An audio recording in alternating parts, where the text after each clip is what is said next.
One night, everything's quiet, and everyone in this house is asleep. And this guy, he gets a hammer, and he goes over to his friend's bed where she's sleeping, and he swings it down on her as hard as he can. Now, the guy's name is Sam. He's 20. He actually goes by the name Psycho Sam because he's an aspiring rapper in the horrorcore genre. Horrorcore is, of course, a subgenre of rap that sucks. Anyway, one day, Sam, he meets this girl online, and her name's Emma. Now, Emma is only 16, but she's super into horrorcore, and she likes Sam's raps, and he seems pretty cool, and eventually they start dating. But, unfortunately, they live on opposite sides of the country, so their whole relationship is online. Now, these two online date for about a year, and things are going well. They're really into each other, he's saying, "I love you," it's adorable. Then one day, they finally see an opportunity to meet up in person. There's a horrorcore festival happening a few states away from Emma that they can meet up and go to. So boom, it's on, and Sam flies all the way from California to Virginia where Emma lives to meet her. And when he gets there, he gets off the plane and he sees her, and she's beautiful, she's got cool pink hair. I mean, these two are about to have a great time.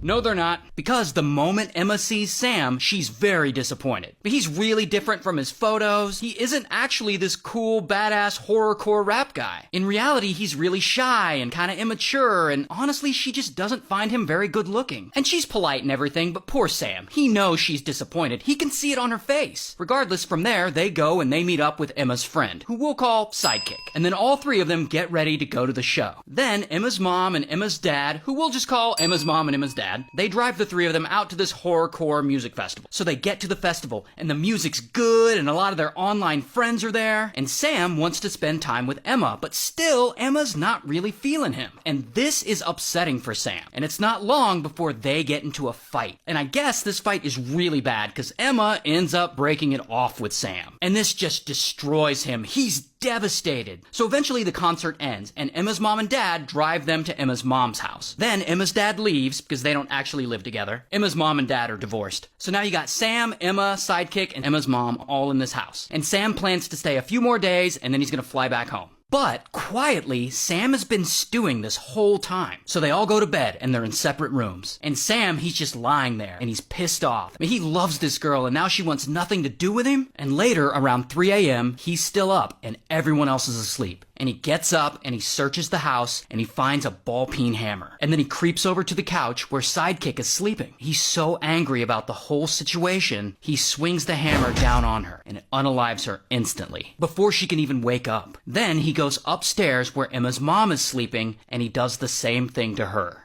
And finally, he creeps over into Emma's room, and she's there sleeping peacefully, and he does the same thing to her. Then, a few days go by, and Sam is still there in the house with the bodies. Now, Sidekick's mom, who we'll just call Sidekick's mom, she hasn't been able to get a hold of Sidekick for a few days, and she's getting worried. So she calls police to go over there to do a welfare check on her. Then police show up to Emma's house, and they knock, and Sam answers the door. But officers, I guess, don't see or smell anything wrong. So they just ask him a few questions, and then they leave. But Sidekick's mom is not satisfied with this. She knows something's wrong. So she calls Emma's dad, and she asks him to go over there and check. And Emma's dad's like, "Sure, I'll go over there and check on him." So Emma's dad drives all the way over to his ex-wife's house, and then he walks in the front door, and he doesn't see anything wrong. It's super quiet. Then suddenly, Sam sneaks up behind him with the hammer, and pow! Right in the back of the head. And of course, Emma's dad doesn't survive that attack. Then Sam grabs Emma's dad's car keys, and he steals his car and he drives it to the airport. Now, I'm not exactly sure how this happened, but on his way to the airport, somehow, Sam veers off the road and gets the car stuck in a ditch. So then a police officer and a tow truck driver show up to tow him. And the officer writes him a ticket for crashing his car in the ditch, but whatever. The tow truck driver ends up giving him a ride to the airport. Meanwhile, Sidekick's mom is still at home, and she's still freaking out, because now she hasn't heard from Emma's dad in a while. So she calls the police again. And police are like, "Fine, we'll go over there again." And police go back to Emma's house to do a second welfare check. And they get there, and this time it immediately smells like bodies. So immediately police call this in. Like, "Okay, we're looking for this Psycho Sam guy." And the officer who wrote Sam the ticket for crashing the car in the ditch is like, "Hey, I think I just wrote that guy a ticket for crashing his car in the ditch." So police rush to the airport, and they find Sam there, sleeping in the terminal, waiting for his flight. So they arrest him, here's his mugshot, and then Sam goes to trial, he pleads guilty, and he gets life. Anyway, here's some of his music. The evil voices, they're in my head. They wanna see me kill. So this guy, his name's George, and George has a big problem. The SWAT team has got him surrounded, and it doesn't look like he's giving up anytime soon. So this all started because George has a 27-year-old son who we'll call Trip. And George and Trip are really close. But one day, everything changes, because even though Trip is only 27 years old, he has a massive stroke. So they rush him to the hospital, and while he's there, doctors do everything they can to save him. But unfortunately, he ends up in a coma, and now he's on life support. So George is there with Trip's mom, who we'll call Mom, and Trip's brother, who we'll call Brother, and they're all in Trip's hospital waiting room waiting for an update. But see, this is not their first time in a situation like this with Trip, because he's had seizures and stuff like that in the past, and even when it feels like he's not gonna make it, Trip always pulls through.